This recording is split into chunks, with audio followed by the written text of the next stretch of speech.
যে শান্তিনগর বাজারের সন্নিকটে সুব্রত দত্ত, বাবার নাম সুশান্ত দত্ত, তার বাড়ির সামনে একটা দোকান আছে। দোকানে বা তার বাড়ির মধ্যে পেছনে অসংখ্য বিলাতি মদ থাকতে পারে।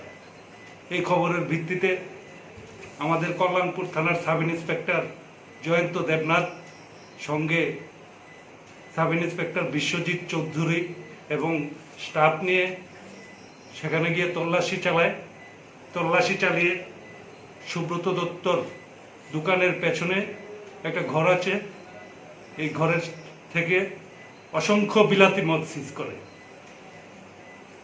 অনুমান বিভিন্ন ব্র্যান্ডের বিলাতি মদ 60,000 টাকার মতো হবে সিজ করে। সুব্রত দত্তকে পাওয়া যায়নি, সে পুলিশ রেড করছে খবর পেয়ে পালিয়ে যায়।